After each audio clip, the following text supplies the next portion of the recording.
എൻ്റെ അപ്പൂപ്പനും അമ്മൂമ്മയും താമസിച്ചിരുന്നത് സിറ്റിയിൽ നിന്നും 60 മൈൽ അകലെയുള്ള ഒരു ഗ്രാമത്തിലായിരുന്നു. വില്ലേജിനെ കുറിച്ച് പറയുകയാണെങ്കിൽ അധികം ഡെവലപ്ഡ് അല്ലാത്ത ഒരു ഗ്രാമമായിരുന്നു അത്. കാരണം എന്തെന്നാൽ പഴയ ആചാരങ്ങളൊക്കെയാണ് ഇവിടെയുള്ളവർ പിന്തുടർന്നുകൊണ്ടിരുന്നത്. ശരിക്കും നാട്ടിൻപുറം എന്നൊക്കെ വിളിക്കാൻ പറ്റുന്ന ഒരു സ്ഥലമായിരുന്നു അത്. സിറ്റിയിൽ നിന്ന് അങ്ങോട്ട് എത്തണമെങ്കിൽ നല്ല തിരിവുകളും വളവുകളുമുള്ള റോഡിൽ കൂടി ബഹുദൂരം സഞ്ചരിച്ചാൽ ഈ പറഞ്ഞ ഗ്രാമത്തിലെത്തുകയുള്ളൂ. തിരക്കുള്ള നഗരത്തിലെ പോലെ വണ്ടികൾ ഒരുപാട് പോകുന്ന വഴിയൊന്നും ആയിരുന്നില്ല. പച്ചപ്പ് നിറഞ്ഞ പ്രകൃതി മനോഹരമായ ഒരു സ്ഥലമായിരുന്നു ഈ വില്ലേജ്. പച്ച പുറച്ചു കിടക്കുന്ന വയലുകളും നിബിഡമായ വനങ്ങളും നിറഞ്ഞ മനോഹരമായ ഒരു കൊച്ചു ഗ്രാമം. ചെറുപ്പത്തിൽ എൻ്റെ സ്കൂൾ അവധിക്കാലം എൻ്റെ മാതാപിതാക്കളോട് സിറ്റിയിൽ നിന്ന് അപ്പൂപ്പനും അമ്മൂമ്മയും താമസിക്കുന്ന ഈ ഗ്രാമത്തിലേക്ക് ഞാൻ പോകുമായിരുന്നു. ആ വില്ലേജ് എന്നത് ഒരു സ്ഥലം എന്നതിനേക്കാൾ ഉപരി എൻ്റെ കുട്ടിക്കാലത്തെ ഓർമ്മകൾ നിറഞ്ഞ ഒരു സ്ഥലം കൂടിയായിരുന്നു അത്.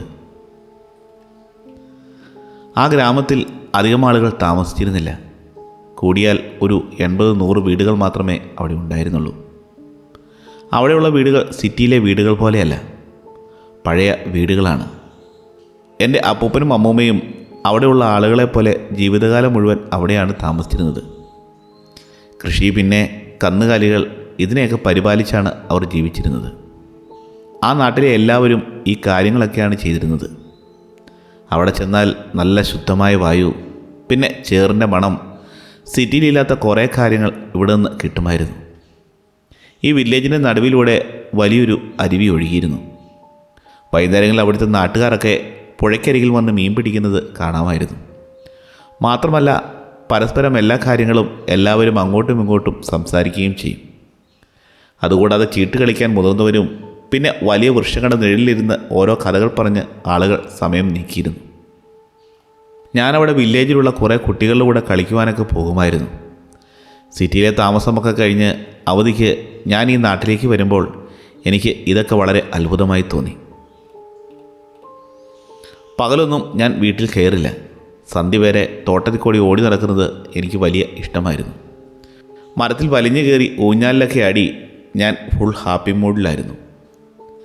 രാത്രി ഉറങ്ങാൻ പോകുമ്പോൾ എൻ്റെ അപ്പൂപ്പനും അമ്മൂമ്മയും നാട്ടിലെ കുറേ പഴയ കഥകളും എനിക്ക് പറഞ്ഞു തരുമായിരുന്നു. ഞാനിപ്പോൾ മുതിർന്ന് ജോലിയൊക്കെ കെട്ടി തിരികെ വന്നിട്ടും ആ വില്ലേജ് എന്തോ രഹസ്യം സൂക്ഷിക്കുന്നത് പോലെ എനിക്ക് തോന്നി.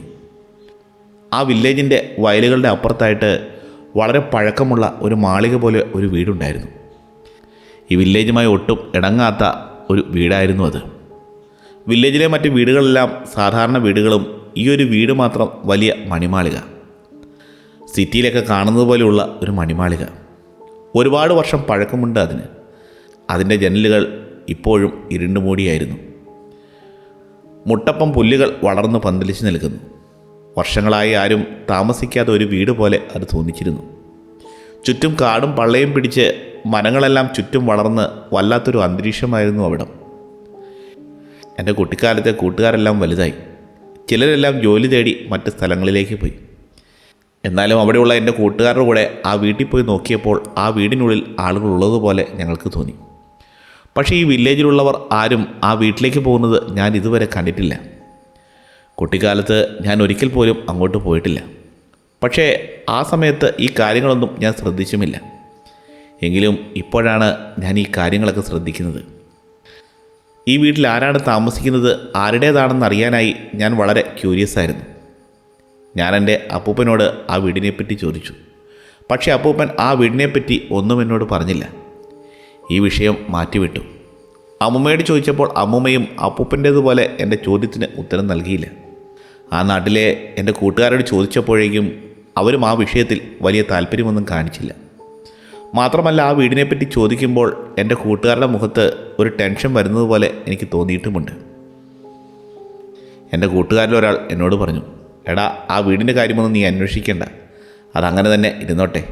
നീ എന്തിനാ ഇങ്ങനെ ആവശ്യമില്ലാത്ത കാര്യങ്ങളൊക്കെ അന്വേഷിക്കുന്നത് എന്നൊക്കെ എന്നോട് പറഞ്ഞു. ആ വീടിനെക്കുറിച്ച് ഇപ്പോഴും എനിക്ക് സംശയമായിരുന്നു. പണ്ട് വെക്കേഷന് വന്നിട്ടുള്ളതുപോലെ എനിക്കവിടെ നിൽക്കാൻ പറ്റിയില്ല. ഇപ്പോൾ ജോലിയൊക്കെയായി. അവിടെ ഞാൻ കുറച്ച് നാളെ നിൽക്കാറുള്ളൂ. ഇവിടെ വന്ന് തിരികെ സിറ്റിയിലേക്ക് പോകുമ്പോൾ ഞാൻ ഈ കാര്യങ്ങളൊക്കെ മറക്കും. പിന്നെ തിരിച്ച് ഈ നാട്ടിലേക്ക് വരുമ്പോഴാണ് ഈ കാര്യങ്ങളൊക്കെ ഞാൻ ഓർക്കുന്നത്.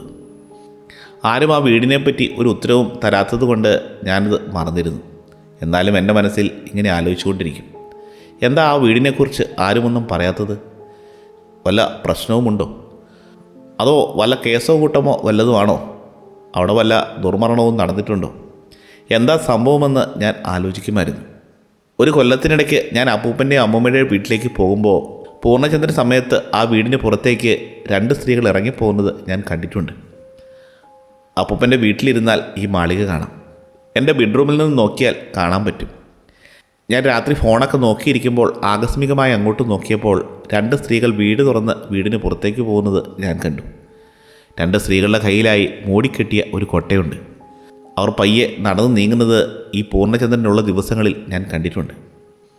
1 അല്ല 2 അല്ല, ഒരു 3-4 തവണ ഞാനിത് കണ്ടിട്ടുണ്ട്. അവർ പയ്യാണ് നടന്നു പോകുന്നത്. അവരുടെ കയ്യിൽ റാന്തൽ വിളക്ക് പോലെ എന്തോ ഒരു വിളക്കുണ്ട്. ആ വിളക്കിൻ്റെ വെട്ടത്തിലാണ് ഇവർ പോകുന്നത്.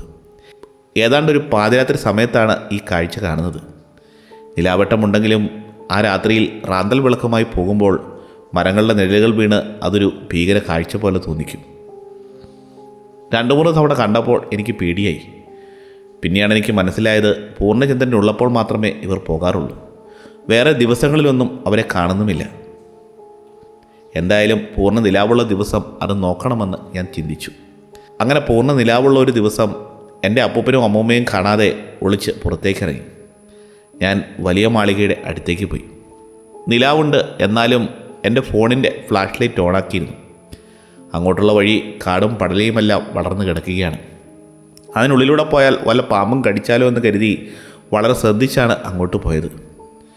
നോക്കുമ്പോൾ കുറച്ച് ദൂരമേ ഉള്ളൂ എങ്കിലും അങ്ങോട്ട് എത്തിപ്പെടാൻ ഇത്തിരി പാടായിരുന്നു. മറ്റൊരു ഗുണമെന്ന് പറഞ്ഞാൽ അവിടെ നിറയെ പുല്ലും കാടുകളും വളർന്നു നിൽക്കുന്നത് കൊണ്ട് ഒളിക്കാൻ നല്ല എളുപ്പമായിരുന്നു. ഞാൻ പുല്ലിൽ ഒളിച്ചിരുന്ന് നോക്കിയപ്പോൾ ഈ സ്ത്രീകൾ റാന്തൽ വിളക്കും കയ്യിൽ പിടിച്ച് ബാസ്ക്കറ്റുമൊക്കെ പുറത്തേക്ക് പോകുന്നുണ്ട്. അവർ എന്നും പോകുന്ന അതേ ദിശയിലേക്കാണ് പോകുന്നത്. ഒരു തവണ ഞാനവരെ പിന്തുടർന്നപ്പോൾ അവരെ കാണാൻ പറ്റിയില്ല. 2ാമത്തെ തവണ അവരെ പിന്തുടർന്നപ്പോൾ ഒരു സിമിത്തേരിയുണ്ട്. അങ്ങോട്ടേക്കാണ് അവർ പോകുന്നത്. ആ ഗ്രാമത്തിൽ നിന്ന് കുറച്ച് പോയി പുഴയുടെ അടുത്തായിട്ടാണ് ഈ സിമിത്തേരി ഉള്ളത്. ഈ സിമിത്തേരിയെക്കുറിച്ച് എനിക്ക് ചെറുപ്പത്തിലേ അറിയാമായിരുന്നു. ഇത് പണ്ട് ആളുകളെ അടക്കിയിരുന്ന ഒരു സിമിത്തേരിയാണെന്നാണ് എൻ്റെ അമ്മൂമ്മയും അപ്പൂപ്പനും പറഞ്ഞിട്ടുള്ളത്. അവിടെ ആളുകളെ അടക്കിയിരിക്കുന്ന കല്ലറയിലുള്ള എഴുത്തുകളെല്ലാം മാഞ്ഞു പോയിരുന്നു. പിന്നെ അവിടെ പൂപ്പലും പായലുമെല്ലാം പിടിച്ച് കല്ലറയിൽ പകുതിയും പൊട്ടിപ്പൊളിഞ്ഞ് കിടന്നിരുന്നു. ആ ശവപ്പറമ്പിന് ചുറ്റുമുള്ള കമ്പിവരിയിൽ എല്ലാ കാടും പള്ളിയും പിടിച്ച് ആകെ മോശം അവസ്ഥയിലായിരുന്നു കിടന്നിരുന്നത്. അതൊരു കാടിൻ്റെ ഉള്ളിലാണെന്ന് വേണമെങ്കിൽ പറയാം. രാത്രിയിൽ അവിടം കണ്ടാൽ ആരും പേടിക്കും. അത്രയ്ക്ക് മരങ്ങളും ചെടികളും വളർന്ന് പന്തലിച്ച് നിൽപ്പുണ്ട്. കണ്ടാൽ ഒരിക്കലും പറയില്ല അതൊരു സിമിത്തേരിയാണെന്ന്. ശവക്കല്ലറ കാണുമ്പോൾ മാത്രമേ നമുക്കത് മനസ്സിലാവുകയുള്ളൂ. ഒരു ദിവസം ആ സ്ത്രീകളെ പിന്തുടർന്ന് ഒളിച്ചിരുന്നപ്പോൾ അവർ ആ സിമിത്തേരിക്കകത്തേക്ക് കയറുന്നത് കണ്ടു. അവരുടെ പുറകെ പയ്യെ പയ്യെ പോയി. സിമിത്തേരിയുടെ അങ്ങോട്ട് പോയപ്പോൾ എനിക്കങ്ങോട്ട് കയറാൻ നല്ല പേടിയായിരുന്നു. അവർ എന്തിനാണ് ഈ പൂർണ്ണചന്ദ്ര ദിവസം ആ വീട്ടിൽ നിന്ന് ഈ സിമിത്തേരിയിലേക്ക് പോകുന്നതെന്ന് എനിക്ക് തോന്നി. അവരുടെ മരിച്ച ഏതെങ്കിലും കാരണവന്മാർക്ക് പൂർണ്ണചന്ദ്ര ദിവസം പൂക്കൾ വയ്ക്കാൻ പോകുന്നതാണോ? അങ്ങനെ ആയിരിക്കുമെന്ന് ഞാൻ ആലോചിച്ചു. അന്ന് പേടിച്ചിട്ട് ഞാൻ സിമിത്തേരിക്കുള്ളിലോട്ട് കയറിയില്ല. അതുമല്ല, അവിടെ വന്നിട്ട് അവർ എങ്ങോട്ട് പോയി എന്നും മനസ്സിലായുമില്ല. ആ ദിവസം കഴിഞ്ഞ് പിന്നെ ഞാൻ സിറ്റിയിലേക്ക് പോയി. കാരണം എനിക്ക് ജോലി തിരക്കും കാര്യങ്ങളുമൊക്കെ ഉണ്ടായിരുന്നു. അടുത്ത പ്രാവശ്യം വന്നപ്പോൾ ഇതുപോലെ പൂർണ്ണചന്ദ്ര ദിവസത്തിൽ ഞാൻ ഇറങ്ങി. അവരെ കുറച്ചുകൂടി അടുത്തായിട്ട് ഫോളോ ചെയ്യാം എന്ന് വിചാരിച്ചു. ഇത്തവണ അവർ പോയതിന് തൊട്ട് പുറകെ ഞാൻ പോയി. അവരെന്നെ കണ്ടില്ല. സിമിത്തേരി എത്തിയപ്പോൾ അവിടെ ഒളിച്ചിരിക്കാൻ പറ്റിയൊരു സ്ഥലം കണ്ടുപിടിച്ച് ഒരു കാട്ടിലോട്ട് കയറിയിരുന്നു. അവിടെ നിന്ന് നോക്കിയാൽ എനിക്ക് സിമിത്തേരിയുടെ മുഴുവൻ കാഴ്ചയും കിട്ടും. ഞാൻ കാട്ടിലിരുന്ന് നോക്കിയപ്പോൾ അവിടെ വലിയൊരു ആൽമരം നിൽപ്പുണ്ട്. അത് സിമിത്തേരിയുടെ അറ്റത്തായിട്ടാണ്. ആൽമരമെന്ന് പറഞ്ഞാൽ ഒരു വലിയ ഭീമാകാരമായ ആൽമരമാണ്. ആൽമരത്തിൻ്റെ താഴേക്ക് വേരുകൾ തൂങ്ങിക്കിടക്കുന്നു. ആ ആൽമരത്തിൻ്റെ അടുത്ത് പോയി ഈ 2 സ്ത്രീകളും നിന്നു.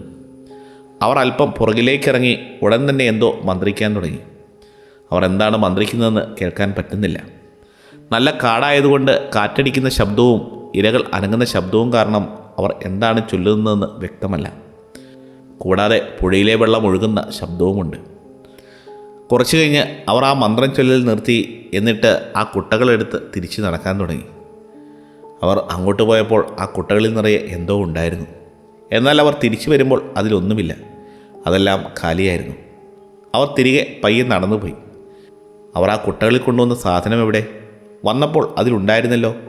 ഇതാലോചിച്ചുകൊണ്ട് അവരെ നോക്കിയപ്പോൾ അവർ ഇരുട്ടിലേക്ക് മാഞ്ഞുപോയി. പിന്നീടാണ് എനിക്ക് മനസ്സിലായത് ആ കുട്ടകളിൽ നിറയെ ഇറച്ചിയും പഴങ്ങളും പച്ചക്കറികളുമായിരുന്നുവെന്ന്. എന്തോട് നടക്കുന്നുണ്ടെന്ന് എൻ്റെ മനസ്സ് പറഞ്ഞുകൊണ്ടിരുന്നു. ആ സ്ത്രീകൾ അങ്ങോട്ട് നടക്കുന്നത്, പിന്നീട് അവർ പ്രാർത്ഥിക്കുന്നതും. ഇതെന്തോ ഒരു മന്ത്രം ചെയ്യുന്നത് പോലെ എനിക്ക് തോന്നി. ഇത് ഭയങ്കര മിസ്റ്ററി ആയിട്ടാണ് എനിക്ക് തോന്നിയത്. അതുമല്ല, സിമിത്തേരി എന്ന് പറഞ്ഞാൽ അങ്ങോട്ടാരും വരാറില്ല.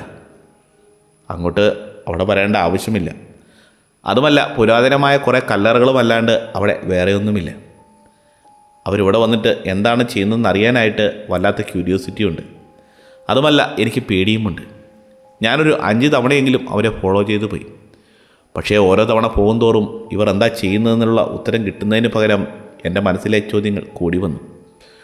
ഒരു ദിവസം രാവിലെ ഈ ആൽമരത്തിനടുത്തേക്ക് പോയപ്പോൾ ആ പെണ്ണുങ്ങൾ ചൊല്ലിക്കൊണ്ടിരിക്കുന്ന മന്ത്രം അതെന്താണെന്ന് എനിക്കറിയില്ല.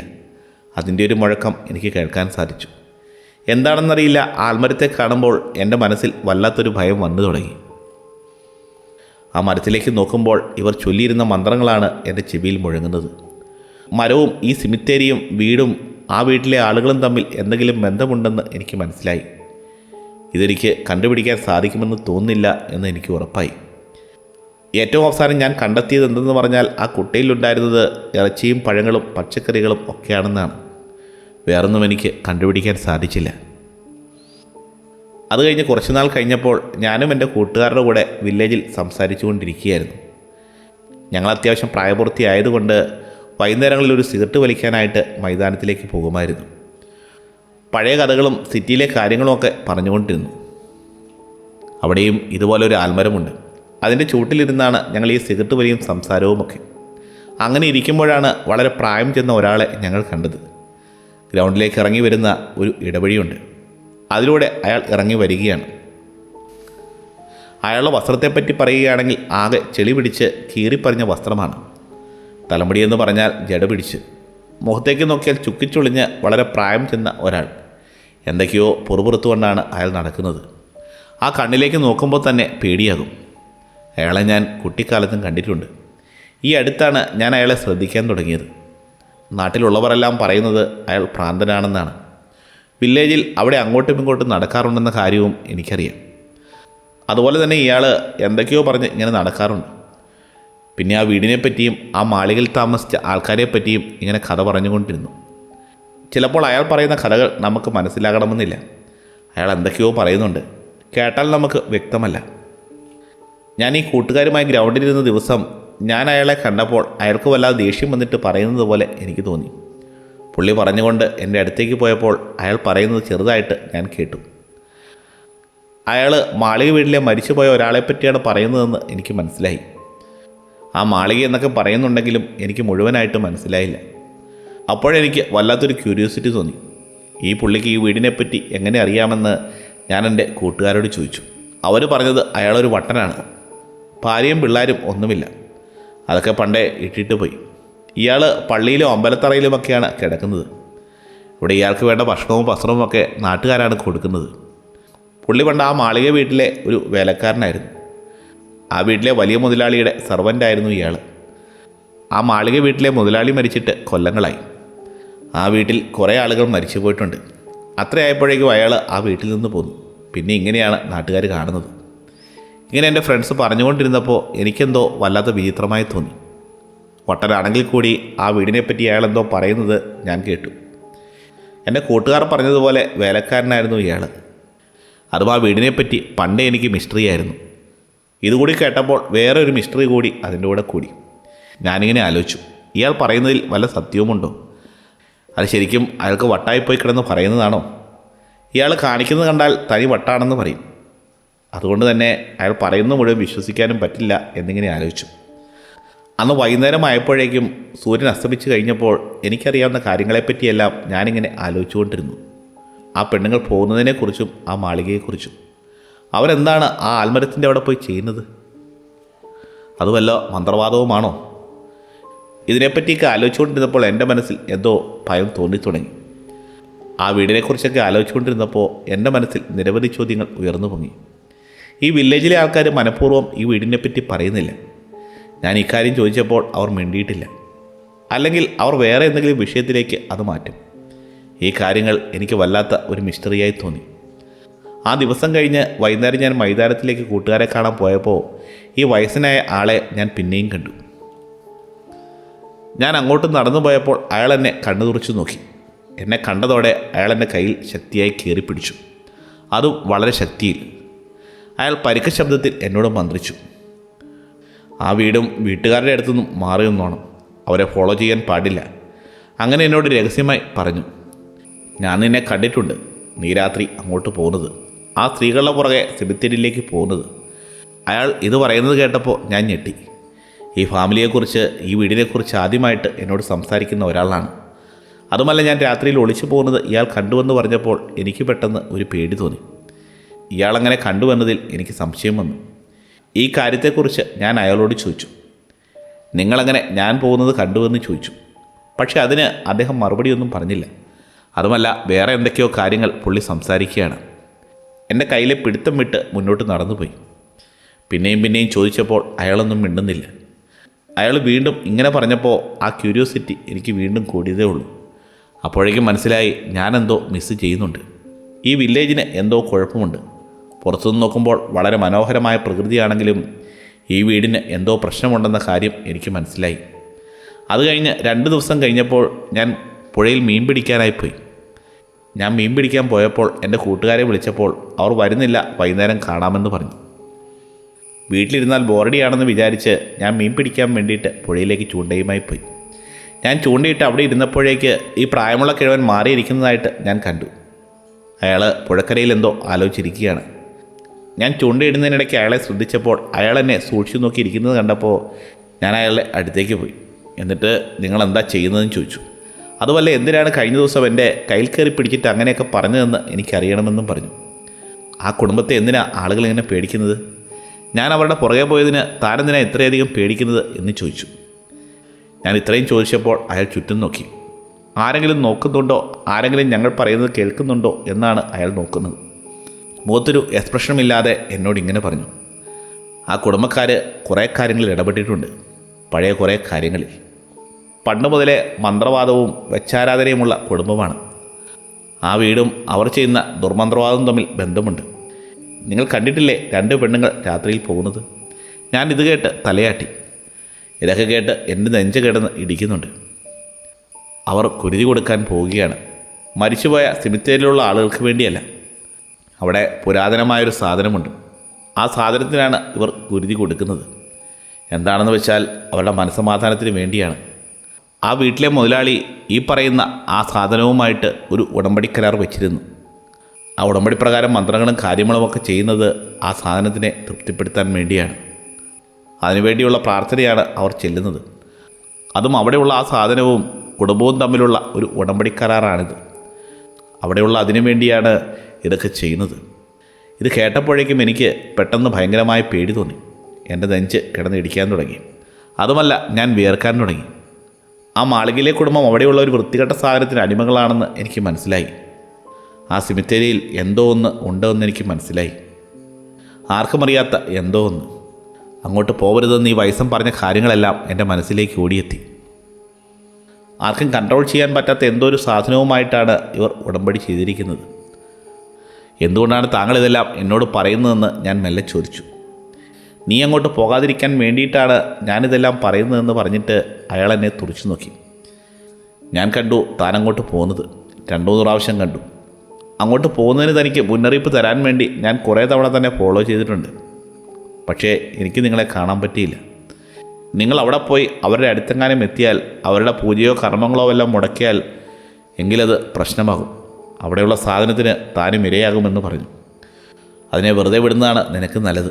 വെറുതെ ആവശ്യമില്ലാത്ത പണി ഇരുന്ന് വാങ്ങിക്കേണ്ട. ഞാനൊരു മുന്നറിയിപ്പായിട്ടാണ് നിന്നോടിത് പറയുന്നത്. അങ്ങോട്ട് പോകരുത്, അവരെ വെറുതെ വിട്. അത് കേട്ടപ്പോഴേക്കും എനിക്ക് ഒരുമാതിരി പ്രശ്നമായി. എൻ്റെ ക്യൂരിയോസിറ്റി എല്ലാം കുറഞ്ഞു. എനിക്ക് ഭയമായി തുടങ്ങി. എന്നിരുന്നാലും എനിക്ക് അതിനെക്കുറിച്ച് കുറച്ച് കാര്യങ്ങൾ കൂടി അറിയണമെന്നുണ്ട്. ഇവർ എന്താണ് ചെയ്യുന്നതെന്ന് എനിക്കറിയണം. ആ മാളിക, അവിടുത്തെ കുടുംബം, ആ സ്ത്രീകൾ അവരുടെ ചുറ്റുപാടുമുണ്ടാകുന്ന സംഭവങ്ങൾ എന്തുകൊണ്ടാണ് അവർ ഉടമ്പടി കരാർ ഉണ്ടാക്കിയിരിക്കുന്നത്, അതും എനിക്ക് കണ്ടുപിടിക്കണമെന്നുണ്ട്. എൻ്റെ മനസ്സിൽ ഞാനിതാണ് ആലോചിച്ചുകൊണ്ടിരിക്കുന്നതെന്ന് മനസ്സിലാക്കിയതുപോലെ അയാൾ എന്നോട് പറഞ്ഞു. ആ വീടെന്ന് പറയുമ്പോൾ ഇങ്ങനെയായിരുന്നില്ല. വർഷങ്ങൾക്ക് മുന്നേ അതൊരു സാധാരണ വീടായിരുന്നു. സന്തോഷത്തോടും സമാധാനത്തോടും അതിലുള്ള ആളുകൾ ജീവിച്ചിരുന്നു. ഞാൻ അവിടുത്തെ വേലക്കാരനായിരുന്നു. അപ്പോൾ ആ വീട്ടിലെ മുതലാളി ഒരു നല്ല മനുഷ്യനായിരുന്നു. പക്ഷേ അദ്ദേഹത്തിന് വളരെയധികം ആർത്തി കൂടുതലുള്ള മനുഷ്യനായിരുന്നു. പണത്തോടും സ്വർണത്തിനോടും അദ്ദേഹത്തിന് വളരെയധികം ആർത്തി ഉണ്ടായിരുന്നു. മുതലാളിക്ക് 3 പെൺമക്കളും 4 ആൺമക്കളും ഉണ്ടായിരുന്നു. അതുമല്ല, നല്ല സ്വത്തും സമ്പത്തുമൊക്കെ ഉള്ള ആളായിരുന്നു. അയാൾക്ക് എത്ര സ്വത്തുണ്ടെങ്കിലും അയാൾ പണം ചെലവഴിക്കുന്നത് എങ്ങനെയെന്നറിയില്ല. ആർത്തിയും അതുപോലെ തന്നെ കൈയച്ച് ചെലവ് ചെയ്യുന്ന ഒരു സ്വഭാവം വന്നതോടുകൂടി അയാളുടെ ഭൂരിഭാഗം സ്വത്തുക്കളും നഷ്ടപ്പെടാൻ തുടങ്ങി. അതുമല്ല, അവരുടെ പെൺകുട്ടികൾക്ക് വിവാഹപ്രായമായപ്പോൾ ഇവിടുത്തെ നാട്ടുകാരോട് വന്ന് പൈസ ചോദിച്ചു. പൈസ തിരിച്ചു കിട്ടുമ്പോൾ തരാമെന്ന രീതിയിൽ കടം ചോദിച്ചു. അതുമല്ല, കുറേ ആളുകളോട് ഇങ്ങനെ പൈസ ചോദിച്ച് പെൺകുട്ടിയുടെ കല്യാണം കഴിഞ്ഞിട്ടും നാട്ടുകാർക്ക് ഒരു പൈസ പോലും ഇയാൾ തിരിച്ചു കൊടുത്തില്ല. അത് കഴിഞ്ഞിട്ട് ശരിക്കും കള്ളുകുടിയിലേക്കും ചൂതാട്ടത്തിലേക്കും ഒക്കെ തിരിഞ്ഞു. അതുപോലെ നാട്ടുകാരിൽ നിന്ന് തിരിച്ചു കൊടുക്കില്ല എന്നൊരു ഉദ്ദേശത്തോടു കൂടിയാണ് പുള്ളി പൈസ മേടിച്ചത്. അത് പറഞ്ഞുകൊണ്ടിരുന്നപ്പോഴേക്കും പ്രായമുള്ള മനുഷ്യൻ്റെ ഒച്ച മാറി വരുന്നത് ഞാൻ ശ്രദ്ധിച്ചു. അന്നും പോലെ നാട്ടിലെ ജനങ്ങളെല്ലാം ഇയാളെ ഒഴിവാക്കാൻ തുടങ്ങി. ഇയാളെ കാണുമ്പോൾ ആരും മൈൻഡ് ചെയ്തില്ല, പൈസ ചോദിച്ച് തിരിച്ചു കൊടുക്കാത്തതുകൊണ്ട് തന്നെ. ഒരു ദിവസം ഇയാൾ പാടത്തിലൂടെ നടന്നു പോകുമ്പോൾ ഈ ആൽമരത്തിൻ്റെ അടുത്തേക്ക് പോയി. ആൽമരത്തിൻ്റെ സൈഡിലായിട്ട് എന്തോ തിളങ്ങുന്നത് പോലെ അയാൾ കണ്ടു. അയാൾ അങ്ങോട്ട് ചെന്നപ്പോഴേക്കും ഒരു ഇരുമ്പിൻ്റെ സാധനമാണ്. അത് മണ്ണിൽ അല്പം മുകളിലായിട്ട് പൊങ്ങി നിൽക്കുകയാണ്. മണ്ണ് മാറ്റി അവിടുന്ന് കുഴിച്ചെടുത്തപ്പോൾ അതൊരു പെട്ടിയായിരുന്നു. ആശ്ചര്യപ്പെട്ട് മുതലാളി ആ പെട്ടി തുറന്നു.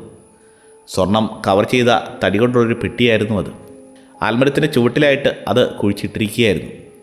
അതിൻ്റെ മുതലാളി അതിൻ്റെ പൂട്ടൊക്കെ ഇടിച്ചു പൊട്ടിച്ച് തുറന്നു നോക്കിയപ്പോഴേക്കും പണ്ടത്തെ പുരാതനമായ സ്വർണ്ണ നാണയങ്ങളും വെള്ളി നാണയങ്ങളുമായിരുന്നു അതിൽ.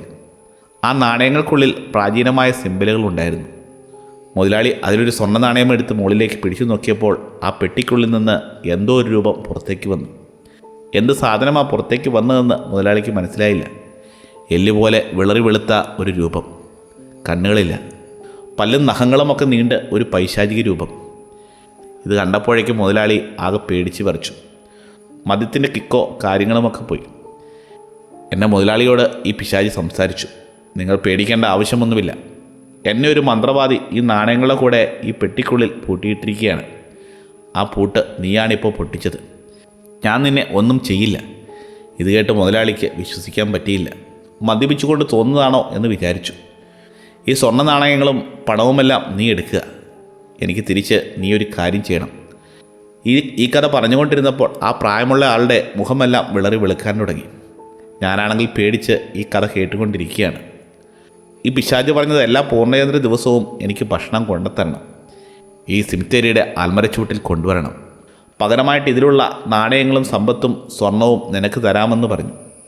വീണ്ടും പിശാച് പറഞ്ഞു തുടങ്ങി. പക്ഷേ ഒരു കുഴപ്പം കൂടിയുണ്ട്. നീ പറയുന്ന കാര്യങ്ങൾ ചെയ്തില്ലെങ്കിൽ നിന്നെയും നിൻ്റെ വീട്ടുകാരെയും ഞാൻ നശിപ്പിക്കും. നിൻ്റെ വീട്ടിലുള്ള ആൾക്കാരെയെല്ലാം ഓരോ കൊല്ലവും ഓരോ വൃത്തികെട്ട രീതിയിൽ കൊല്ലും. നിൻ്റെ കുടുംബത്തിൻ്റെ അടിവേരി ഞാൻ പിഴുതെറിയുമെന്ന് പറഞ്ഞു. മുതലാളി സ്വർണത്തിലേക്ക് നോക്കി. സ്വർണത്തിൽ കണ്ണ് മഞ്ഞളിച്ചതുകൊണ്ട് ഇത്ര വൃത്തികെട്ട ഒരു സാധനം മുന്നിൽ നിന്നിട്ടും സ്വർണം കിട്ടുമല്ലോ എന്നൊരു ചിന്ത വന്നതോടുകൂടി ഒന്നും ഓർക്കാതെ ആ ഉടമ്പടി സ്വീകരിച്ചു. കുറച്ച് നാളത്തേക്ക് ഈ പിശാചിൻ്റെ ആവശ്യം നിറവേറ്റി കൊടുത്തു. പുള്ളിക്ക് അവിടുന്ന് കിട്ടിയ പൈസ കൊണ്ടാണ് ആ വലിയ മാളിക അദ്ദേഹം തീർത്തത്. ചുറ്റുമുള്ള തോട്ടവും സ്ഥലങ്ങളുമെല്ലാം ഇയാളുടേതാണ്. അയാൾ ആ വില്ലേജിലുള്ള ആളുകളുമായുള്ള ബന്ധമെല്ലാം നിർത്തി. പുള്ളിക്ക് അവിടെയുള്ള ആരെയും ഇഷ്ടമല്ല. അഹങ്കാരവും ആർത്തിയും മൂത്ത് ഈ ഗ്രാമത്തിന് പറ്റാത്ത ഒരു വലിയ വീടും പണിതു. ഈ തെണ്ടികളെല്ലാം കാണട്ടെ, നശിച്ചവന്മാരൊക്കെ കാണട്ടെ എൻ്റെ വീട് എന്ന് വിചാരിച്ചാണ് ആ വീട് വെച്ചത്. കല്യാണ പരിപാടിക്കുമെല്ലാം തൂർത്തടിച്ച് പണം ചെലവഴിച്ചു. മക്കളും മരുമക്കളുമെല്ലാം എന്തു പറഞ്ഞാലും മുതലാളി നടത്തിക്കൊടുത്തിരുന്നു. അത്രമാത്രം പൈസ അയാൾക്ക് ആ പെട്ടിക്കുള്ളിൽ നിന്നും കിട്ടിയിരുന്നു. അപ്പോഴും അയാളുടെ ആക്രാന്തം പുള്ളിയെ വിട്ടു പോയിരുന്നില്ല. അഹങ്കാരവും ആക്രാന്തവും വന്നപ്പോൾ ഇടയ്ക്കിടയ്ക്ക് പൂർണ്ണചന്ദ്രനുള്ള സമയത്ത് ആ പിശാചിനെ കാഴ്ചവെക്കാൻ പുള്ളി മറന്നുപോയി.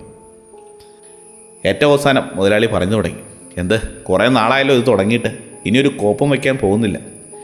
എന്തോന്ന് വെച്ചാൽ ആകട്ടെ, അതിപ്പോൾ എന്തു ചെയ്യാനാ എന്നോട് എന്നൊരു തീരുമാനത്തിൽ മുതലാളി എത്തിച്ചേർന്നു. ആ ഉടമ്പടി വെച്ച പിശാച് ഓരോ സമയം മുതലാളിക്കിട്ട് പണി കൊടുക്കാനായിട്ട് കാത്തിരുന്നു. അത് പറഞ്ഞപ്പോഴേക്കും വയസ്സിൻ്റെ തൊണ്ട ഇടറിയിരുന്നു. ഈ മുതലാളിയുടെ മകൻ്റെ മകന് 5 വയസ്സുണ്ട്. കുട്ടിയെ കുളത്തിൽ മരിച്ച നിലയിൽ കണ്ടെത്തി. അതൊരു വൃത്തികെട്ട കാഴ്ചയായിരുന്നു. ആ കിണറ്റിൽ വെള്ളമൊന്നും ഉണ്ടായിരുന്നില്ല. ഈ കൊച്ചിൻ്റെ ശവശരീരം കണ്ടെത്തിയപ്പോൾ ആ കിണർ നിറയെ ചെളിവെള്ളവും പായലും പിടിച്ച് ഒരു വൃത്തികെട്ട അവസ്ഥയിലായിരുന്നു. ആ വെള്ളത്തിലാണ് കുട്ടിയുടെ ജീവനില്ലാത്ത ശവശരീരം കണ്ടെത്തിയത്. ഇതോടെ ആ കുടുംബത്തിലെ സന്തോഷമെല്ലാം പെട്ടെന്ന് നിന്നു. ഒരു ചെറിയ കുട്ടിയാണ് മരിച്ചത്. ആരാണ് കൊന്നതെന്നത് ഒരു മിസ്റ്ററിയായിരുന്നു.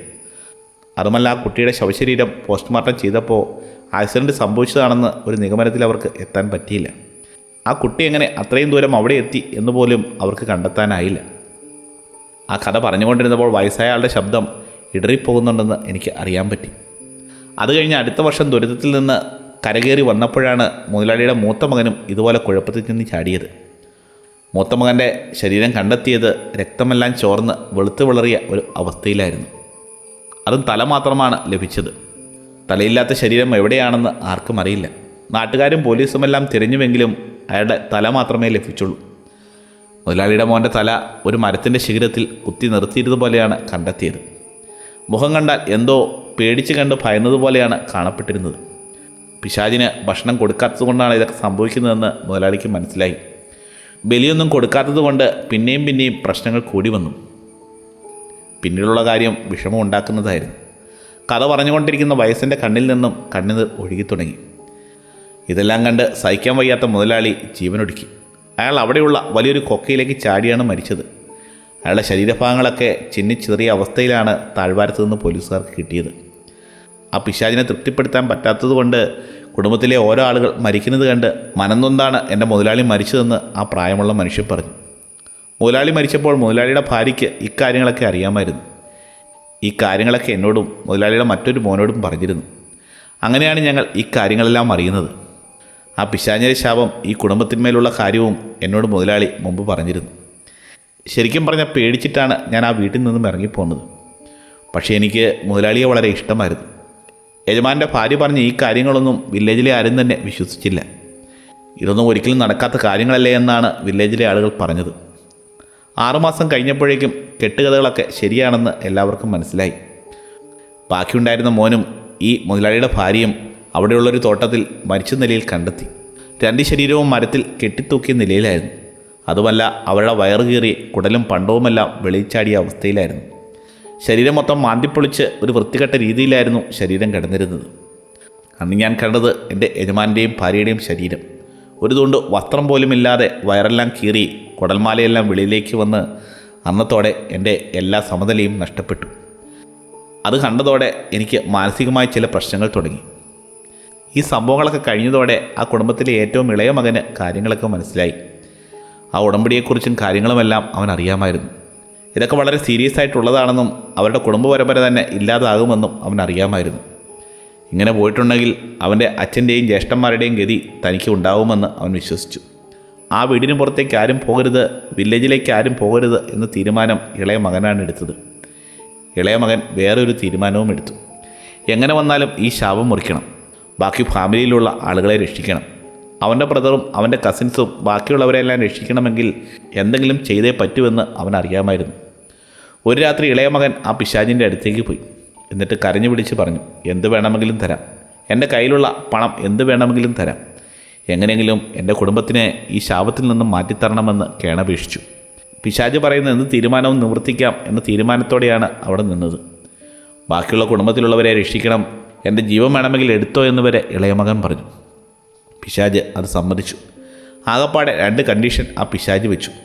ആ കുടുംബത്തിലെ 2 സ്ത്രീകൾ എല്ലാ പൗർണമി ദിവസവും പിശാചിന് ഫുഡ് കൊണ്ട് കൊടുക്കണമെന്നും 2 കൊല്ലത്തേക്ക് അങ്ങനെ നടത്തണമെന്നും പറഞ്ഞു. അതുമല്ല, 2 കൊല്ലത്തിൽ ഏറ്റവും അവസാനത്തെ പൂർണ്ണചന്ദ്ര സമയത്ത് ഇളയ മകൻ അവിടെ ചെല്ലണമെന്നും പറഞ്ഞു. മുമ്പ് കൊടുത്തതിനേക്കാൾ കൂടുതൽ ക്വാണ്ടിറ്റി ഇറച്ചിയും ഭക്ഷണവുമെല്ലാം ചോദിച്ചു. അതുമല്ല, ഫുഡിൻ്റെ അളവ് ഒരിക്കലും കുറഞ്ഞു പോരുത്, കുറഞ്ഞു പോയാൽ നിന്നെയും കുടുംബത്തെയും നശിപ്പിക്കുമെന്ന്. പിന്നെ ഈ പറഞ്ഞ കാര്യങ്ങളെല്ലാം ഇളയ മകൻ സമ്മതിച്ചു. 2 കൊല്ലത്തേക്ക് പ്രയത്നമുള്ള ഭക്ഷണമെല്ലാം കൊടുക്കാമെന്ന് ഇളയ മകൻ ഉടമ്പടി ചെയ്തു. ഇളയ മകൻ്റെ ഭാര്യയും കസിൻസുമെല്ലാം ചേർന്ന് ഈ പിശാചിനുള്ള ഭക്ഷണം തയ്യാറാക്കി കൊടുത്തുകൊണ്ടിരുന്നു. ഫാമിലിയിൽ ഇനിയൊരു ട്രാജഡി കാണാൻ പറ്റാത്തതുകൊണ്ട് കുടുംബക്കാരെല്ലാം ഇതിന് സമ്മതിച്ചു. ഇതൊക്കെ ചെയ്തിട്ടും കുരുതിയും കാര്യങ്ങളുമൊക്കെ കൊടുത്തിട്ടും ആ കുടുംബത്തിൻ്റെ പ്രശ്നം തീർന്നില്ല. നേരത്തെ ആ പിശാചിനെ പരിഗണിക്കാത്തത് കൊണ്ട് അതിൻ്റെ പ്രശ്നം വീണ്ടും ആ കുടുംബത്തിലുണ്ടായിരുന്നു. ആ കുടുംബത്തിലെ ഓരോരുത്തർക്കായി അസുഖങ്ങളും ബാധകളുമൊക്കെ വന്നുകൊണ്ടിരുന്നു. 2 കൊല്ലം ഈ സ്ത്രീകൾ ഗുരുതി കൊടുത്തുകൊണ്ടിരുന്നു. ഇത്രയും കാര്യങ്ങൾ ആ വയസ്സായാൾ എന്നോട് പറഞ്ഞു. അതിനുശേഷം പിന്നീട് ഈ കഥയുടെ ബാക്കി കുറേ കൊല്ലങ്ങൾ കഴിഞ്ഞിട്ടാണ് ഞാൻ കേട്ടത്. അത് ഗ്രാമത്തിലുണ്ടായിരുന്ന മറ്റൊരാളിൽ നിന്നാണ് ഞാനത് കേട്ടത്. അതെന്താണെന്ന് വെച്ചാൽ, അവിടുത്തെ മുതലാളിയുടെ ഇളയ മകൻ 2 വർഷമായിരുന്നല്ലോ കരാർ വെച്ചിരുന്നത്. അതിന് അവസാനമായപ്പോഴേക്കും ആ ഇളയ മകൻ പിശാചിൻ്റെ അടുത്തേക്ക് പോയി. അവസാനത്തെ ആ പൂർണ്ണചതുര സമയം എത്തിയപ്പോഴേക്കും സിമിത്തേരിയുടെ അങ്ങോട്ട് പോയി വലിയ ആൽമരത്തിൽ അവിടെ പിശാചിനു വേണ്ടി അവൻ കാത്തിരുന്നു. ആ പിശാച് പണ്ടത്തേതിനേക്കാൾ പൂർവാധികം ശക്തിയോടെ വന്നതായി അവന് തോന്നി. ആ പിശാച് അവനോട് പറഞ്ഞു, നീ എന്നെ പൂർണ്ണമായും തൃപ്തിപ്പെടുത്തി, അതുകൊണ്ട് ഞാൻ നിന്നെ ഇനി ഉപദ്രവിക്കില്ല എന്ന് പറഞ്ഞ് അവിടുന്ന് പോയി.